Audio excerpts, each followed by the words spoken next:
anyone who's working with watercolour needs to understand how wet their brush is, how wet their paper is, how diluted or strong the watercolour that they're using is. We are thrilled to have Jane Blundell, an artist whose passion for pigments and mastery of medium continues to inspire. She is renowned for her meticulous colour studies, captivating landscapes, and her dedication to sharing her knowledge with artists worldwide. When did you think that you want to do watercolour seriously? I did it seriously from the start. I sold my first paintings when I was 16. My high school major works were watercolours, very, very detailed botanical studies.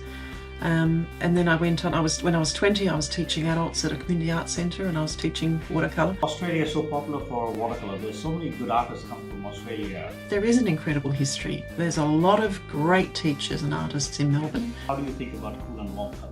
We're aware that reds and yellows are warm and blues are cool, but within them there are warmer blues and cooler blues, warmer reds and cooler reds.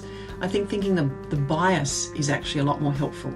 I think where people go wrong with watercolour is they get a set of 48 colours or something and then just go, what do I do with them? A few well-chosen colours and learn to mix them. You can have much, much greater harmony. Paper, pigment and brush, what would you rank for if people want to buy? The paper's the most important. You know, the best watercolours are going to really struggle if the paper is blotting paper. What about the subjects? I do have a list of possible subjects. There's always something. If you've got the time to sit down and do something, I never have trouble finding something that I want to do. Best advice you remember? One of the things that's helpful is to learn how to erase mistakes, how to correct mistakes.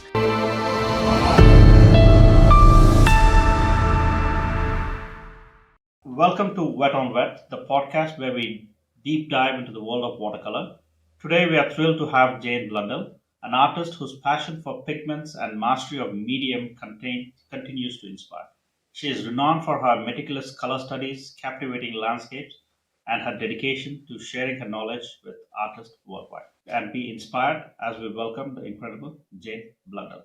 Jane, thank you for coming on the show. Thank you for having me. Maybe we can start with, for people who don't know who you are, where you are from. I'm from Sydney, Australia, and I've lived in Australia for most of my life, apart from 4.5 years in the east coast of America and 4.5 years in Singapore. So where about in the East Coast? I did my master's in the US as well. We were in rural New Jersey, so absolutely beautiful, surrounded by cornfields, right by a reservoir. You call Sydney as home at the moment. I was on the West Coast. I love Sydney and I always have. I lived here since I was 12 and then I've spent time away, but basically Sydney's home and flying back into Sydney whenever I've travelled, my heart always flutters, it's that sense of coming home. And then I can't get enough of your accent, by the way. So you're the first Aussie on the show, and then it's always nice to have a nice accent. Do you want to talk about how you got introduced to watercolors, or when did you start watercolor? When I was a child, I used to walk past a shop that had a little tiny box of watercolors in the window. And one day I saved up my babysitting money and went in and bought it. I think it was a Winsor & Newton Cotman box, and it had 12 colours. And I had it for a very long time until it was actually stolen from my car. But I took that home and opened it up and just started playing with it. And it just felt like a language I already knew. It was so comfortable and so, just the idea of colour and water. I mean, I used to make mud pies as a child and smear mud and coloured paint. That sense of it felt so natural. And so even though I'd done a lot with acrylics, even as a 11, 12, 13-year-old, watercolour it just felt right. So it's a long journey. Been doing it for a long time. Have you been trained classically on art, or is it something you've been picked up on your own? I did do a degree in art. So I did a Bachelor of Visual Arts, and I moved into more etching because it was such an incredible craft. I love drawing and I love lines. So I just found that there was more teaching. It was more learning a craft of something rather than, explore your ideas and all those sorts of things. So I moved into doing entirely etching in the final year and then spent a year working with another etcher. And then I went on and did a DipEd, Graduate Diploma of Art Education, and taught in secondary schools for a while. But I actually prefer I mean, I love teaching children, but I love being my own boss. So I teach adults, and I've done that for a very long time now. So I had 5 years in schools, and I've taught adults ever since. When did you think that you want to do watercolor seriously? Was there an aha moment where you thought it's like, I'm pretty good at it? Or do you remember the time when you thought this is the way to go for me? Well, I did it seriously from the start. I sold my first paintings when I was 16. My high school major works were watercolours, very, very detailed botanical studies. And then I went on. When I was 20, I was teaching adults at a community arts centre, and I was teaching watercolour. So I actually have never had a lesson in watercolour, but I've certainly taught it. So I'm self-taught, but I put a lot of work into it. I really explore as much as I can. I do look at other people's work. I do. I've sort of seen what other people do, but as far as the way I do it, I've figured it out for myself. No, but 16 is quite young for somebody to feels like it's like usually people in the early teens, including me, we were kind of lost on what needs to be done, right? So it's like but it's nice to hear that somebody uh, is they know what they do and then what their passion is. It kind of makes life a little more easy. Yes, well, and then in those ages, I mean, from 10, I had a passion for fountain pens, which I still have. And so, 14, 15, whatever it was, I've had a passion for watercolour. I've always loved colour. And calligraphy and all these things have just been, they've all been lifelong passions. But watercolour is, I think it's the queen of art materials. It really is perfect. But also, for some reason, why is Australia so popular for watercolor? There's so many good artists come from Australia. I just don't understand. It's like in the UK and in Europe, there's always been painting renaissance and other things. But the recent history, when you think about it, like Australia comes on like very vibrant watercolor scene. Is there any particular reason, or I think there are some very strong watercolour societies, and because there have been some very, very good teachers, I think that's built the reputation of watercolour. I think some people still think that watercolour is something a bit wishy-washy. They don't realise that it can be just as vibrant and incredible as oils and acrylics. The fact that it tends to be on paper and then framed under glass, often, not always, kind of limits its exposure sometimes. You can't quite go as big without having a massive frame that becomes a risk of breakage. However, more and more people are starting to do it onto watercolour on board, covered with either an acrylic varnish or with a wax, so it can be framed without glass. And I think that helps to sort of get it up next to oils and acrylics. But yeah, there is an incredible history. There's a lot of great teachers and artists in Melbourne. And I think that there have been a lot of workshops and opportunities for people to learn watercolour with very, very strong painters. And so that, I think when you have strength, it can build more strength. So there are a lot of Australian artists who travel around the world teaching, and around Australia, but a lot around the world as well.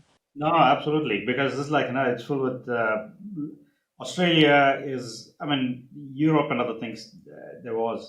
There's so many new manufacturers these days that kind of tells how much the demand is. And then also when you look at the Google Trends, the watercolor in the past few years it has shot up. I'm guessing it's partly because of the social media, but also I think the quality of the work I feel is like has improved a lot coming from 10 years ago to right now. There are a lot of people doing more and more. Well, it's deceptively simple. Just to start watercolour, it's just water and colour. You have your brush, you have your water, you have your paint, and away you go. It's not as difficult to get started, perhaps, as acrylics or oils or those sorts of things, where you've kind of got a little bit more to invest in the sort of the stuff. And in terms of portability, you can't beat it. Well, I suppose a coloured pencil is pretty easy too, but if you want to actually, I think watercolour is just, it is so portable and flexible and sociable. So it has all of those aspects as well. You can take it anywhere. It'll mix with anything. You can work with pastels or with ink or with fountain pens or with pencils. It's very sociable on all levels. Yeah, and then for an impatient guy like me, it's very quick as well. So because it's like I like watercolors because I would like to finish a painting in less time. I don't have the patience to do multiple rounds. I can come in, quickly finish a painting, and then get on with it. I think that one kind of suits me. We talked about a little bit about yourself. Do you want to just give an idea about how you plan on painting and common mistakes you see in the people who start into watercolors. Those are the things what they need to be paying attention to. Yeah, okay, so when I'm thinking about watercolor, I think with watercolor you do have to plan.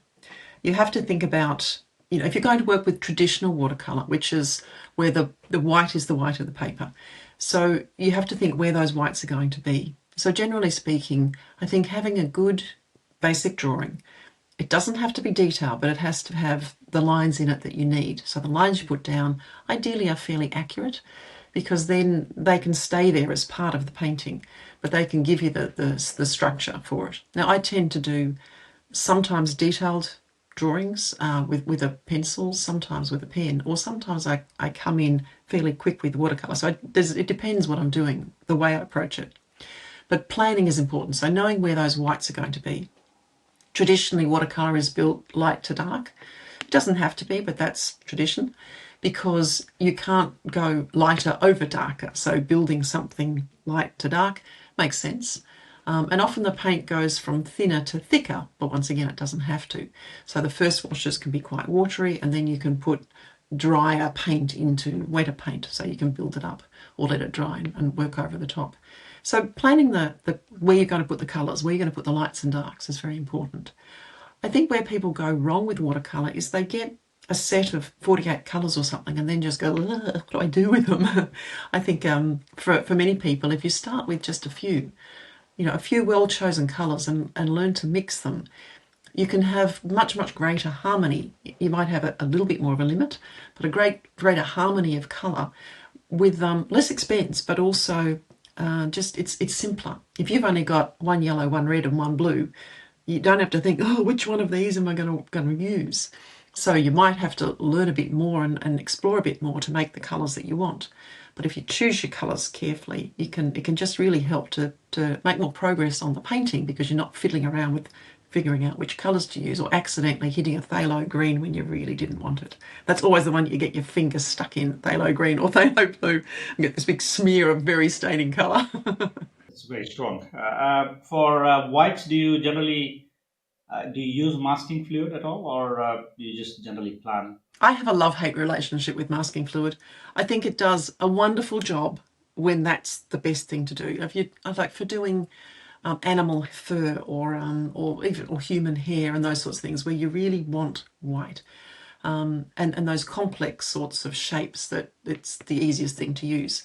But a lot of the time I really try and just leave the white of the paper and work around the whites, because masking fluid, I think with anything that gives you simplicity or gives you freedom, you have to then take that responsibility. So if you've used it and then done your washes over the top, you remove the masking fluid and then you've got to tidy the edges and get rid of that crispness, and so it can take a bit of working. I think it's brilliant stuff, but I avoid it if I can. But sometimes you can't. Sometimes you just need it. Yeah, it's a tool. Depending on what you're doing, if you can use it.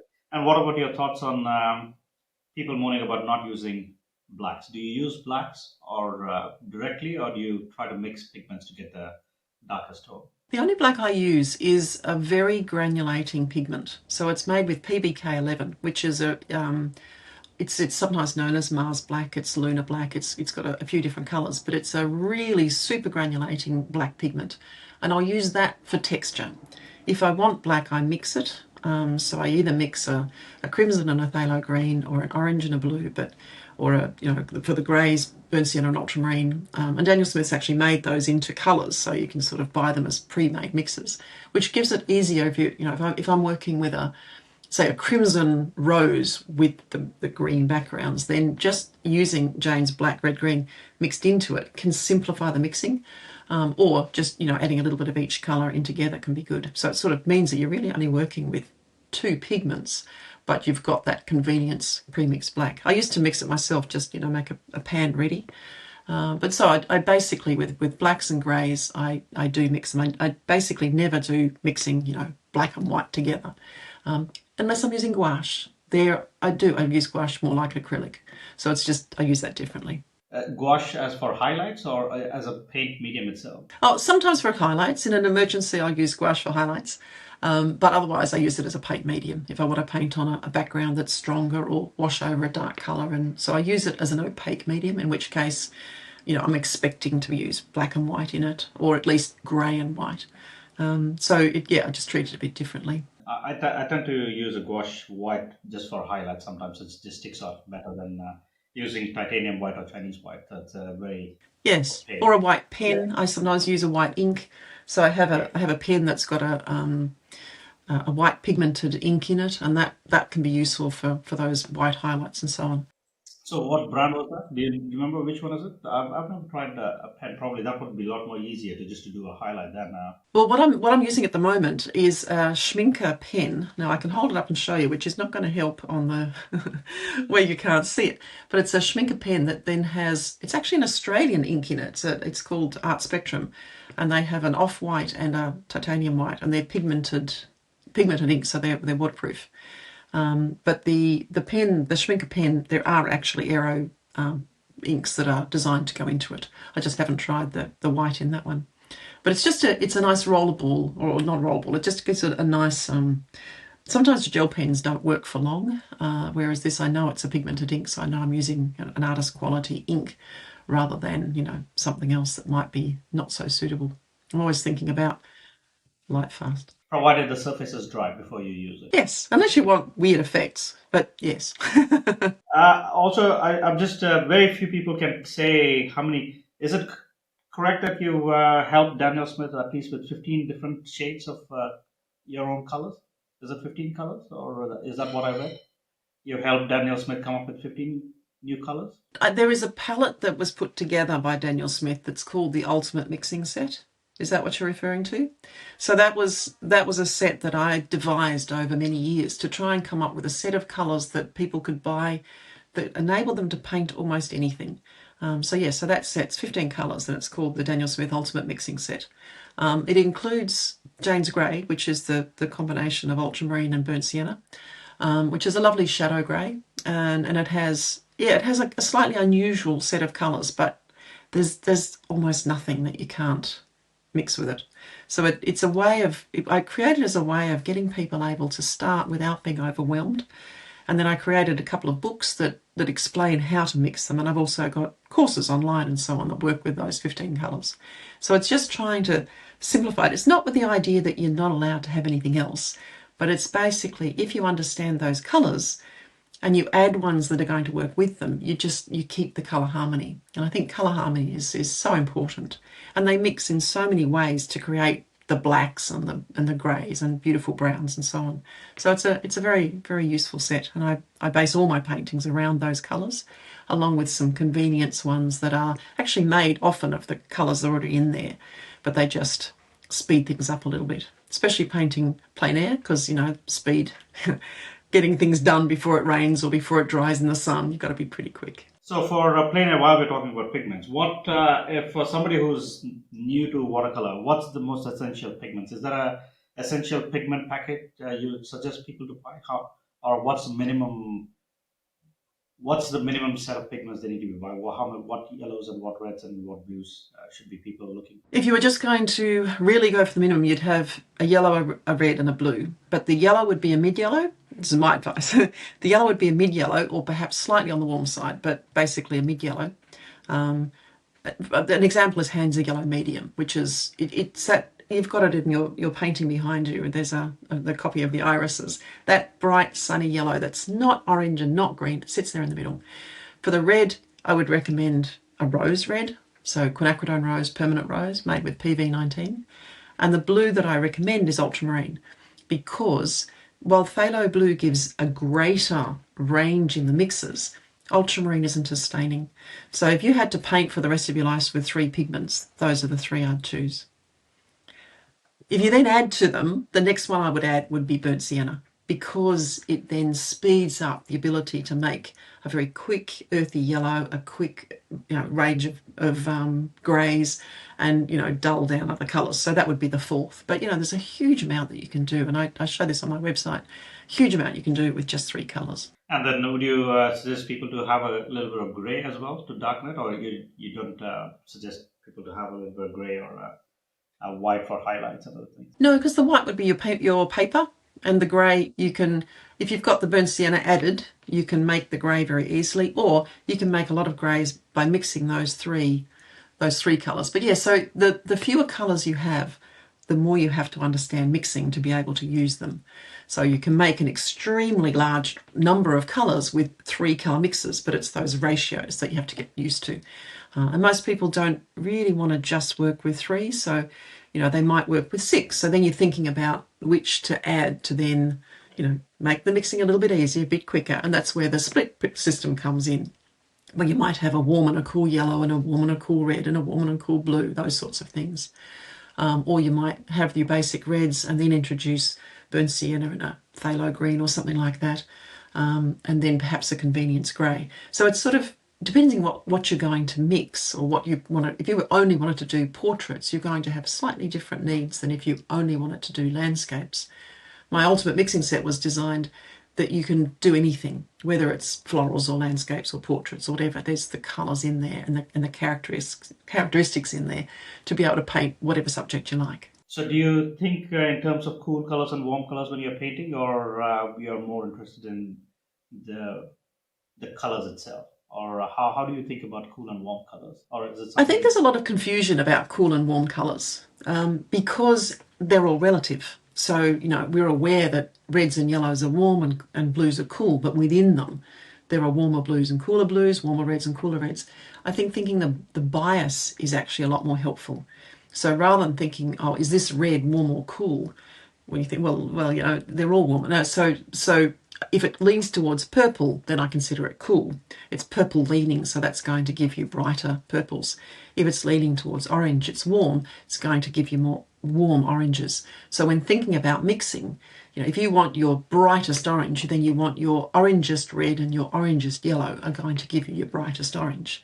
If you want your best purple, it's going to be your purplest red, which is a cool red, and your purplest blue, which is actually a warm blue, are going to make those purples. So I think, the importance of warm and cool is the effect of them. Warm colours seem to come forward. Cool colours seem to recede. So if you want to make something come forward, that's when you start thinking, okay, I could use a cool blue or a warm blue. If I use the warmer blue, it'll come forward more. If I use the phthalo blue, it'll help to knock it back. So those are the sorts of things that start to be important where the temperature is concerned. But understanding the bias, I think, is actually more important. If you want a really bright green, you'll use your greenest yellow and your greenest blue. So that hands yellow medium or hands yellow light, those lemony ones. And phthalo blue is a greeny blue. That'll make a super, super bright green. But if you want an Australian green, you have these very dull greens, you'd go with your ultramarine blue, which is kind of the warmer blue or the purple blue. And then the yellow would be heading towards orange. So both of them are introducing a level of red into it. So it becomes a more olive green. But it's all good fun to play with and explore.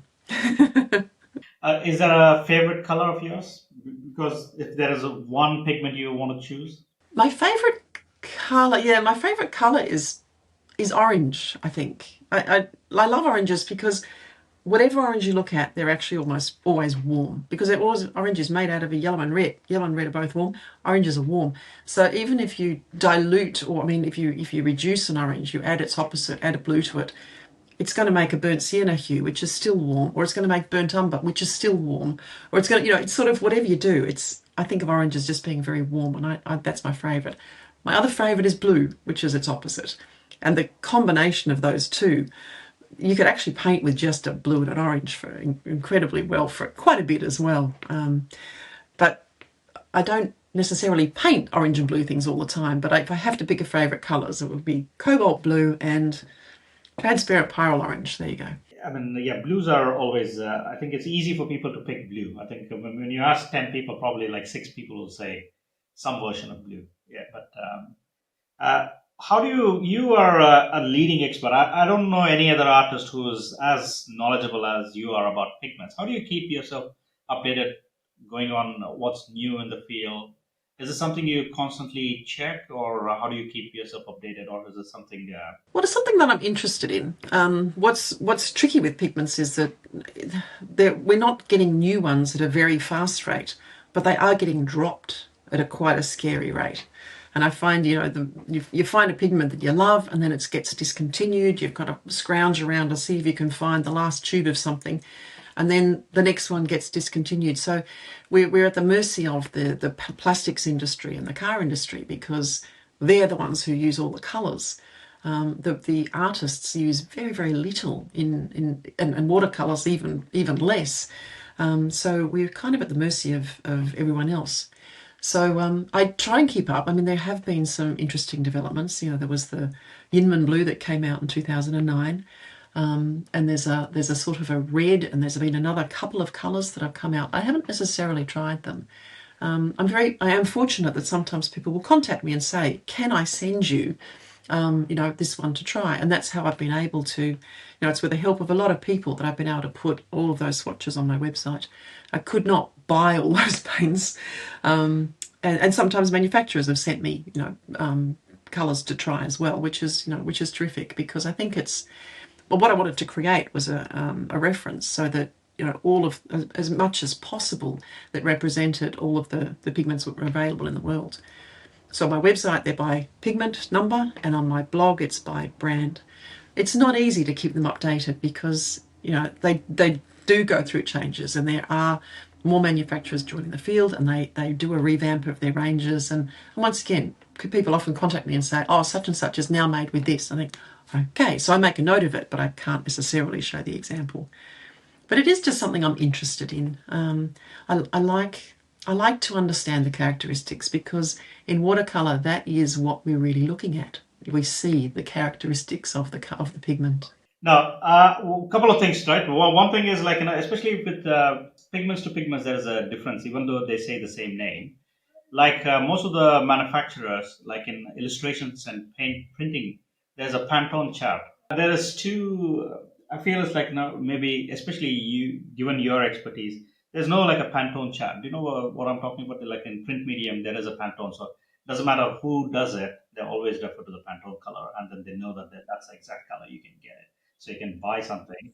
But I don't see the need in the watercolor, because from manufacturer to manufacturer, the colors are slightly different. That's right, and that's tricky, and that's because even if it's made with the same pigment, that pigment may have come from a different manufacturer.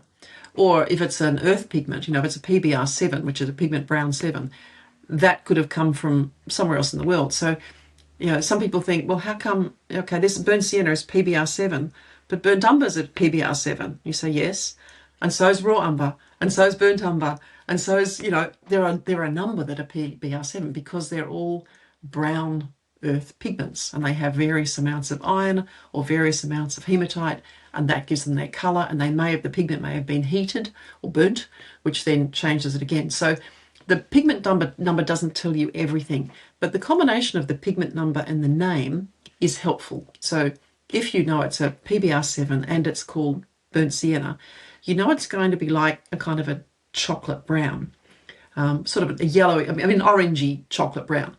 Whereas if it's called burnt sienna and it's made with PR101, which is a transparent orange pigment, it's going to be more of that, a bit more of a burnt orange colour. So, you have to look at the name and the pigment number to get a bit of an idea. Some colours are always the same. So if it's called Indian red, for example, then pretty much they're all made with PR101, and they all have the same opaque, very brick-like, slightly pinky red to them. But some colours, they can vary so much, and it is difficult.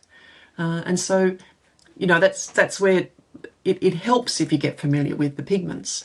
And it's where if the manufacturer uses the pigment name, that also helps.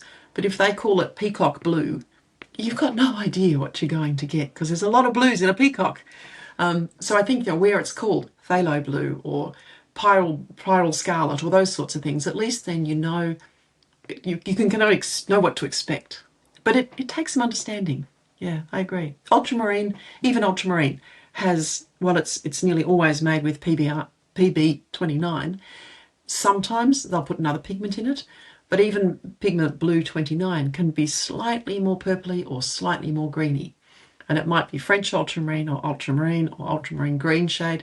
So, we know that with ultramarine, it's generally going to be granulating. It's generally going to be transparent, but it's also generally going to be a similar blue, but not exactly the same. So you find one that you like, and then you just use that. Because it's like, I feel it's like, there is a need for like a standard so that people can rely on, they can, at least the manufacturer needs to have some sort of a standard between manufacturers to make sure that yeah, I don't know whether there's an incentive for manufacturers to work together and then do the pigments. I think the Daniel Smith, they are like the widest range compared to every other manufacturers. And there's a lot of new white label manufacturers these days who are coming up with their own set of tubes and other things. Here, especially in UK, I think a few of them are popular, like the Jackson Arts. They have their own set of pigments. I think they come from Sennelier, the French manufacturers. But there's a lot of interesting talk about painting. Can we just switch topics about just while we're talking about materials? What paper do you use and what brushes do you use? The paper that I love is the Arches paper. I don't like the price, but I love Arches. Cold pressed 300 GSM watercolor paper. It just works beautifully. Another one that I really enjoy is Fabriano Artistico. My sketchbooks have that, and that's generally a very reliable paper as well. So I like cold pressed, and I like it to be. I like white, but I'm okay with it being slightly off white as well. But the bright white I actually really enjoy, because then the white of your paper is really white. So I like cold pressed. I don't particularly like smooth unless I'm working super detailed or lots of line work, lots of drawing. Because I like the way you can do washes more easily. I find on cold pressed paper. On hot pressed, it works. It just feels a bit more. You've got to be so quick, otherwise it dries fast. So doing big backgrounds, I'd rather do that on cold pressed. There are some other good papers around, but those are certainly the ones that I've enjoyed the most. Are there any manufacturers, Australian manufacturers? Of paper? No, don't believe so. As far as brushes go, I've used quite a range. When I was a teenager, I used Chinese brushes. Really lovely Chinese brushes, because they were affordable. They were natural hair, but they were really affordable.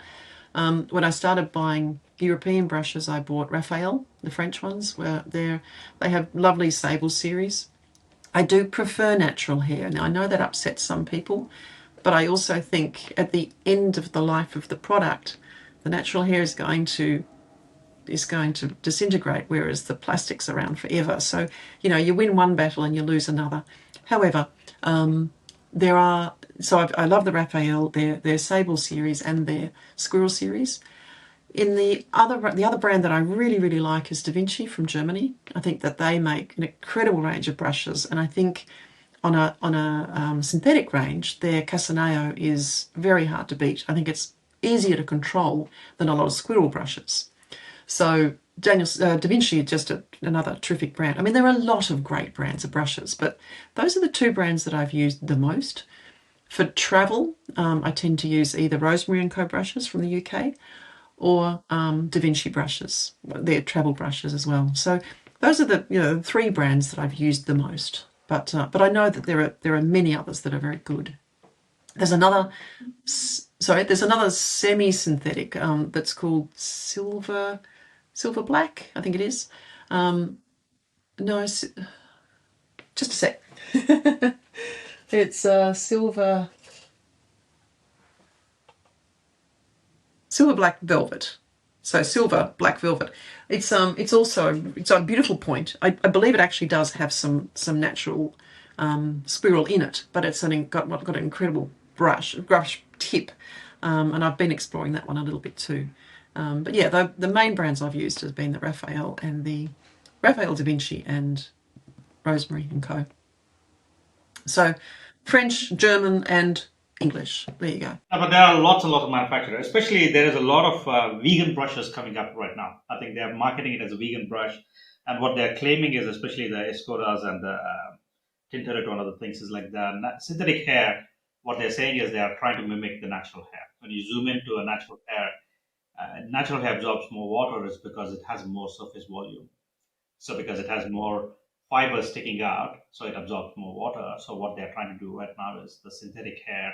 They're creating some microstructure so that it mimics natural hair, and then you can have, and then also a natural hair probably is like 4 times the cost of a synthetic, but synthetic these days are a long way here. Oh, I'm well aware of that. Yeah, I know with the Casaneo, they tend to have straight hairs and slightly wrinkly hairs, and that's their way of holding water there.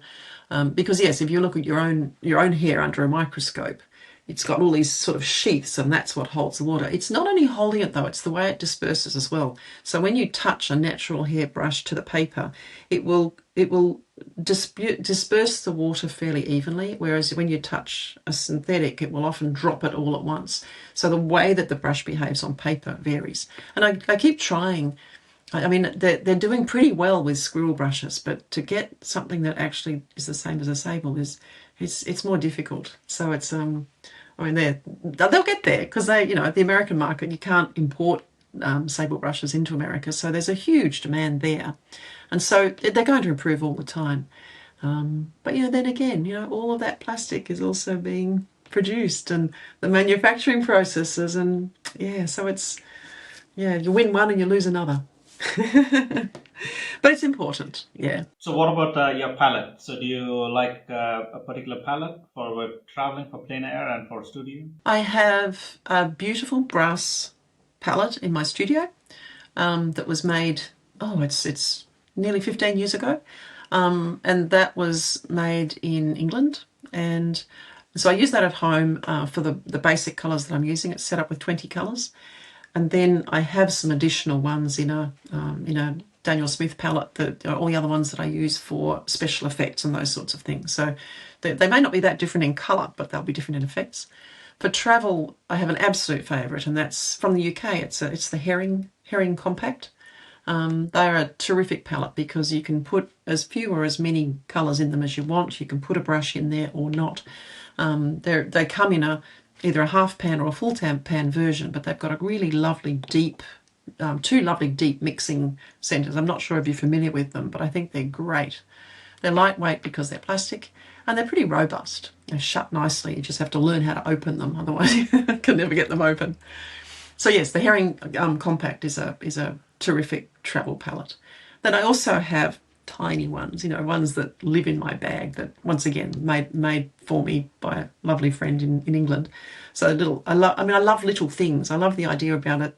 Just put everything together in a small case and have everything at hand. I've always liked that sort of.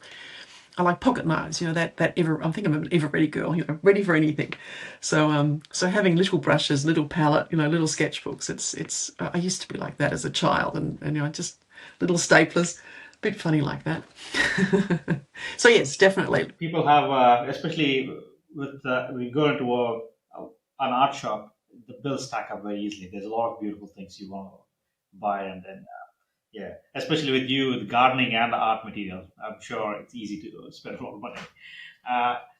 In terms of paper, pigment, and brush, what would you rank if people want to buy? Should they buy the best brush, best paper, or best pigment? So, what's your order of purchase? Well, actually, it's a hard one because the paper's the most important. The best watercolours are going to really struggle if the paper is blotting paper. So, but that's the thing that people are really reluctant to put money into when they're just learning. So, I wouldn't say you have to go out and get Arches 300 GSM paper to actually begin, but your paper has to be watercolour friendly. My feeling is the next thing is the pigments, because if you buy decent quality pigments and just start with a few, they're actually going to last longer, and you're not going to wear your brushes out trying to get them to activate. They actually take less to activate, and you get through them much slower. So I think it's buying student colour is false economy. I don't think it's helpful. And then the brushes, you can get decent quality brushes. So that would be the third. So first paper, without going to extreme, but making sure it's watercolour paper, then pigment, then brush. So you can minimize the number of pigments and number of brush, but good quality paper. Yeah. Yes, because you're going to get through quite a bit of the paper. So you're not top quality, but a decent quality that's going to actually work. Because paper that doesn't do the right thing is only going to surprise you or frustrate you. And I think that with watercolor, the bad craftsman blames his tools. Well, if it's watercolor, the tools can let you down, and so you can blame your tools if they're not up to scratch. As soon as someone switches over to better paper, there's kind of, wow, it gets easier. Whereas switching to a different brush or switching to different paints, that's not going to necessarily be as dramatic.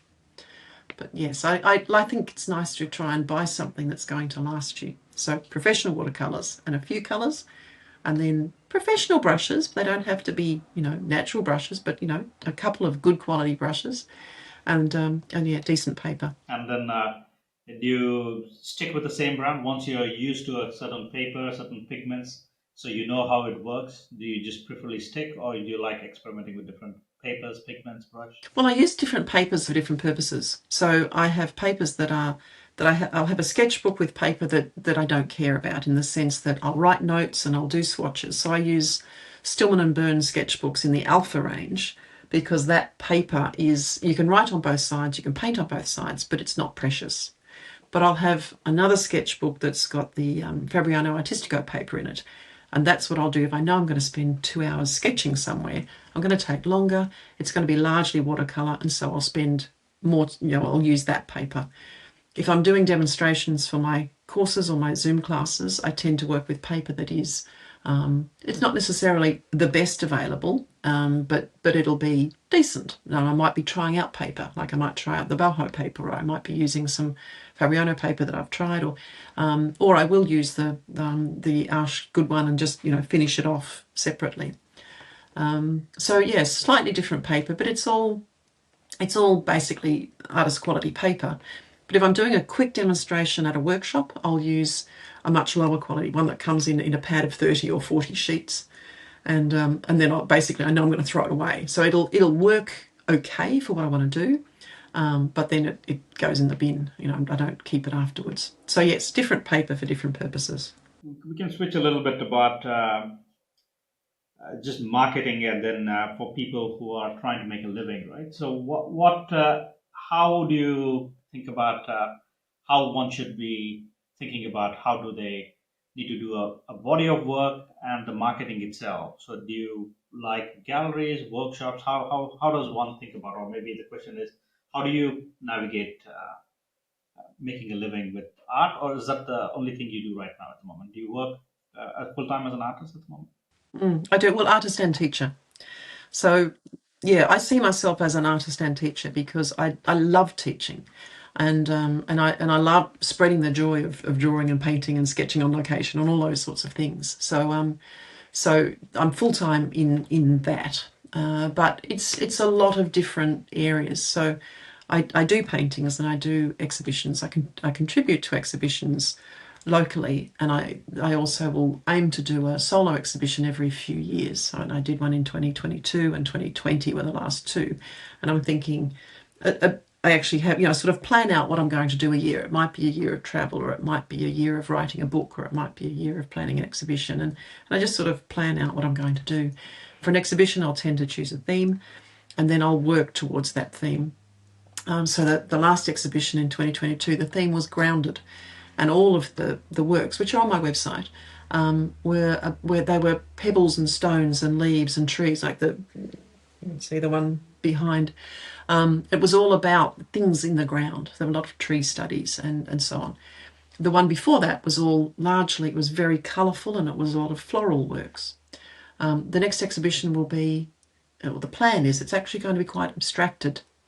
So sort of exaggerated reality, because a lot of my work is based on reality. So I sort of think through a theme of what I want to be doing and plan towards that. This year I went to Antarctica, which was an incredible, incredible thing to do. And so I've been working in a sketchbook on the theme of Antarctica, so the animals, the penguins, the ice, the islands on the way there and back. And that's been it's not something I necessarily will do as an exhibition unless it's an exhibition of prints, because it's all small sketchbook, or of objects, making mugs or, things like that. But it's been, focus on a body of work. So I played around that. And then at the same time, I have, I've written 3 books. One of them is just, two of them just using that ultimate mixing set. One of them just talking about mixing 2 colours, and the other one working in triads. And so those take quite a lot of work. It's usually about 6 months to draw out, to do all the drawing, and another 6 months to do all the writing. So they're kind of a year's project. And then I have online courses, and each of those is a really solid, they take about 3 months of 7 days a week, 12 hours a day to edit, to record and edit and write, and I do it all myself, so it takes a lot of time. So, depending on what I'm working on, my weeks can be a little bit more flexible or incredibly busy. But it means that I do have, and then I'll have workshops that I teach overseas or within Australia or New Zealand. So there's lots of different things to explore. So I get to do what I love and love what I do, whatever it is. So I feel very fortunate in that. Yeah, but it does keep me busy. Keep you busy. Yeah, it's there's not enough time in the world. It's like I keep thinking about painting, with just not enough time. With the kids coming in the home, and I'm always waiting for the kids to go back to sleep so that I can paint. Can we just briefly talk about motivation? How do you motivate yourself to keep doing what you're doing right now, or is it something easy for you to do, or maybe the other way of is like, now, if you are not motivated, what's your self-talk look like? I've often got things that I keep a list of things that I want to do. So I'm a very much a paper diary person, and I have a whole page of the goals for the year, and if I don't get them, they go into next year. That happens, but I have them there. And so if I'm sort of thinking, now what was it I needed to do, I'll always have written it down. I don't put it on a piece of paper somewhere. It's in my diary, in an index page, goals. And so sometimes I just take a look at that and think, oh yeah, I needed to try out those gouache, or test how opaque those white watercolors are, or I'll sort of have something that I've sort of had in mind I wanted to try, or I need to clean out all my fountain pens, or I need so sometimes it'll just be a sort of a busy task that you can just get your hands dirty and get going, or it might be just an idea I've had of what happens if you mix Potter's pink and goethite and a granulated blue. What effect will that have? And I'll sit down and I'll just do a quick little try it and see how it looks and think, oh yeah, that's interesting, or no, forget that one. Or I might have been sent something by a manufacturer that I'm going to try out. So sometimes there's those little tasks. But because I teach a few classes on Zoom every week, I'm constantly thinking about what the next subject will be, and having to prepare a little bit towards that. And so I know I'm going to be painting something, with a group, but for a group on a regular basis, and that's nice as well. So having those regular sort of times that I'm doing that is really helpful. If there's an exhibition coming up that I want a particular work for, then that can be, even if it's just one piece or 2 piece I'm putting in, that can be inspiring as well. Deadlines I find useful, because when you have to set up your own time for everything, having a deadline hanging over you can sometimes be really good. So sometimes setting an exhibition date, or having a competition you want to enter or something, and thinking, okay, I need to have it ready by then for the framer to that can be helpful as well. But sometimes I just choose to just sit and read a book. I just think I'm just going to read today, and that's okay too. When you're your own boss, you can give yourself a day off, and that's fine too. And I enjoy that flexibility. Absolutely. What about the subjects? How do you get to choose the subjects? Is it something you have a list written down and then you pick the subject? You're usually drawn towards landscape. Yeah, I do have a list of possible subjects, but generally I'm so much inspired by nature that it can be a flower or a tree or those sorts of things. Sometimes I'm just noticing, this exhibition Grounded, the first name for it was Looking Down, because I noticed that when you look down at different times of the year, what you see varies. Now in Australia, we don't have the autumn, all the leaves fall off. Well, in Sydney anyway, we don't have a lot of trees with all the leaves falling off. Here the leaves go from green to brown to, they don't go through all those lovely colours. But in November we have jacaranda trees come out, and they have these incredible purple flowers, and the purple flowers fall on the ground. And there's another time when we have all these red maples occasionally will fall on the ground, or there'll be these other things fall on the ground, and you just have different patterns of colour of things falling on the ground. So that was one of the things I was thinking. What does the ground look like in all the seasons when you've got the bark from the gum leaves, because all the bark falls off but the leaves don't. So those sorts of things sometimes inspire. I just think, oh, that would be interesting, just working small. Or I don't know. There's always something. If you've got the time to sit down and do something, I never have trouble finding something that I want to do. And then if it's out on location, well, you look at something, and sometimes I'll choose to just do a corner of a building, or I might want to do a doorway, or I'll do the whole thing depending on, what the subject is. So I think there's always something out there. So, in terms of marketing, so what's your main tool? Where do you go? How do you market yourself? I don't really. I think having created a website that hopefully is useful, I kind of think that if people find that and then look through, then they'll see that I offer courses, they'll see that I offer workshops and those sorts of things. They'll see a lot of free resources. It was interesting, I experimented with putting ads on my website and I didn't like what it did, so I've taken them off again. I just thought, no, I've given it for free and I'd rather it was that way. There's still some ads on my blog. I don't think they're as invasive, but if I kind of look at it and I think I don't like it, then I'll just take them off again. So I just feel that, one of the things you can do as a teacher is to give advice and to hopefully get people started in the right direction. And then if they like what they see, they may then want to sign up to one of my courses. They may want to buy my books. And so I guess my website is my advertising. I do stuff on Instagram, but I don't really do anything beyond that. I think it's a luxury, to be honest. It's like, a lot of people, including me, we are trying to chase to market ourselves. But I think I found you, I've been watching your website for a very long time, especially when I was interested in understanding pigments. This was many years ago. And then yeah, you can go multiple places. You eventually will come up to your website to understand about pigments and other things. It's such a dense and a lot of work has gone through. I can imagine how long it has taken for you to get to a place where there's so much information about that. Well, I started my website and my blog in 2012, but there was a lot of work that I'd already done before that. But in 2012, I actually set up the website and started loading up those swatches. And I remember my husband saying, "What are you doing there?" And I said, I'm going to put a swatch of every watercolor that's available in the world. That's the plan. And he thought, what? And I've just kept at it. I've kept at it. But I know I've got behind. But that was the plan. And then the blog is the things that interest me and that might be interesting to other people, comparing things and so on. And I'll sort of have an idea of, I haven't done anything about that for a while, so I'll come up with something. And then I'm trying to then integrate some YouTube videos that would then, add into that as well. So that the combination of things works together. So if there's something that I'm interested in doing, I'll do the video and I'll do the blog and link them together so that there's a bit more information, because some people like to read and some people like to be spoken to. But I try and keep it simple. So you only ever see my hands. I do one camera. You can see what I'm seeing, and it's very low tech. No. I've seen your because there was one while I was researching about you. There was one interview. I think it's about 3 years ago. I can't remember the lady who interviewed back then. So that was your first interview, and hopefully there's more to come. I'm just being conscious about your time. We're coming close to an end. Can I just ask a few random quick questions so that we can close after that? Your favorite artist, present or past?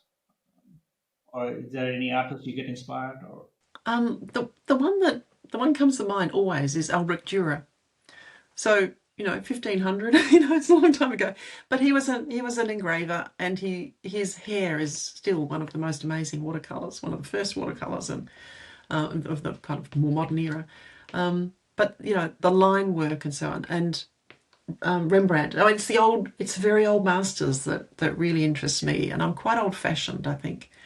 I love there's an Australian artist, Lloyd Lloyd Rees, who did the most exquisite pencil drawings.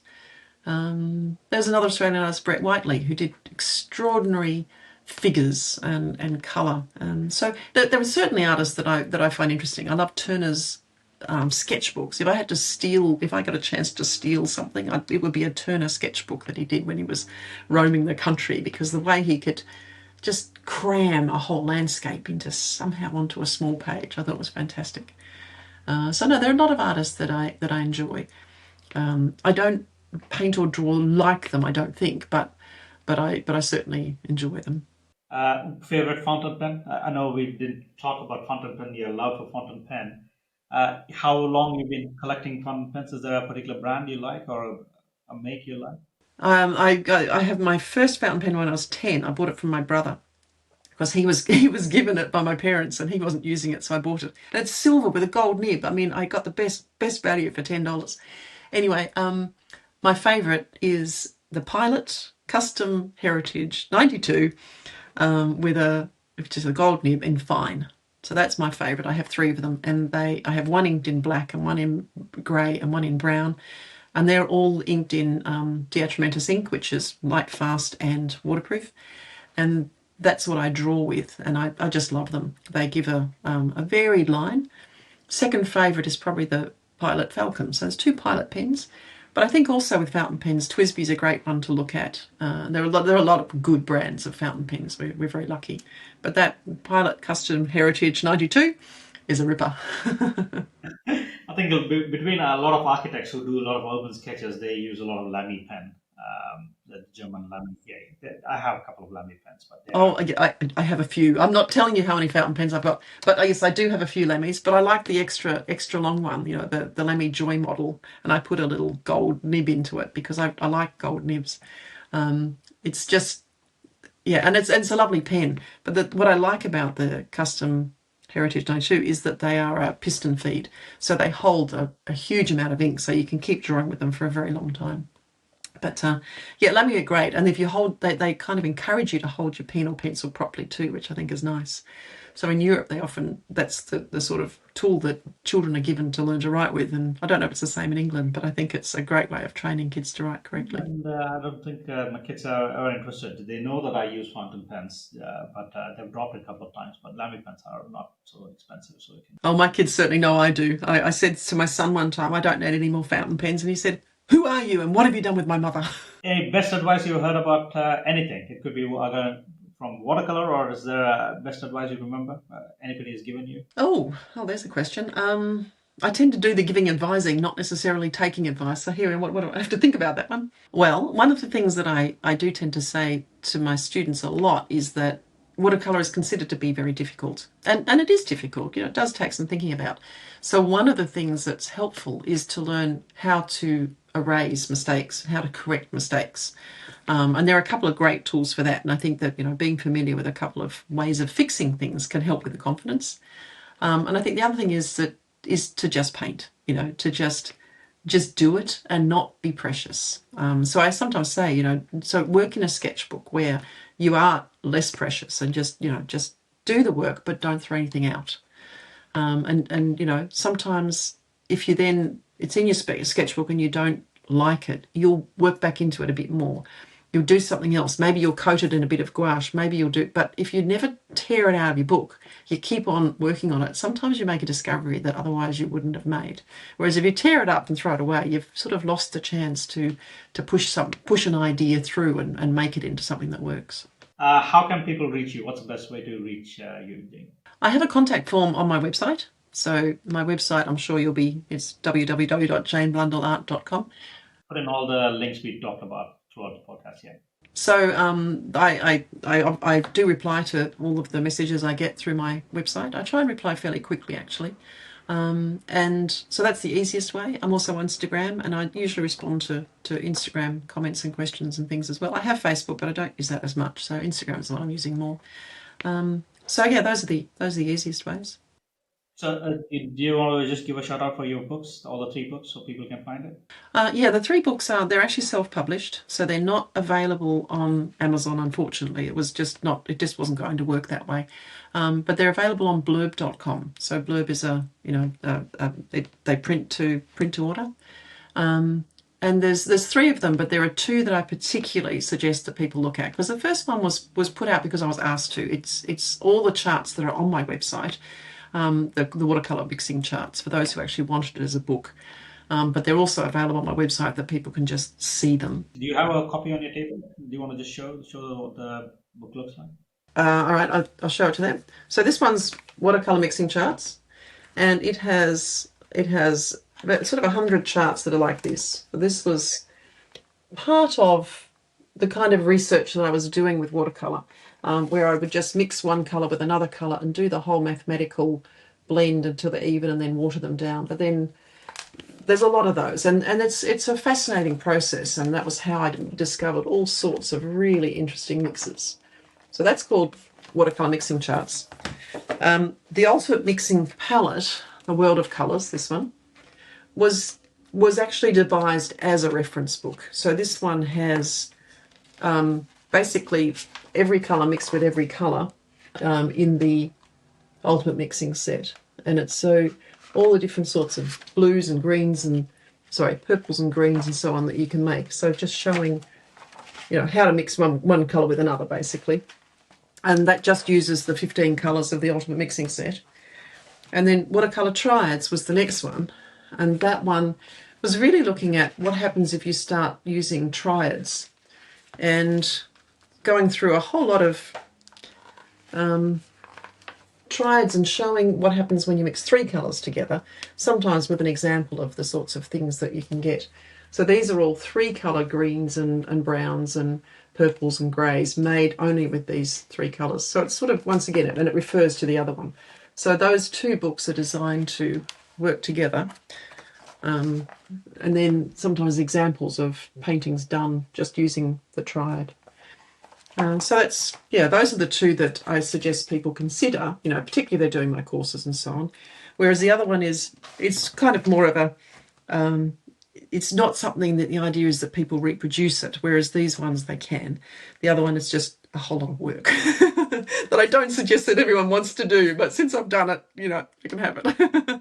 Now, I will make sure that there is a link for all those books on the podcast.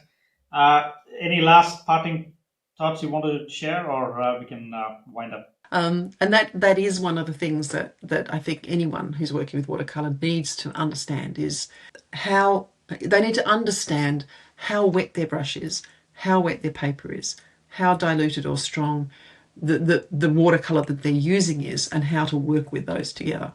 And so that understanding of the wetness in watercolor, I think, is one of the things to really concentrate on.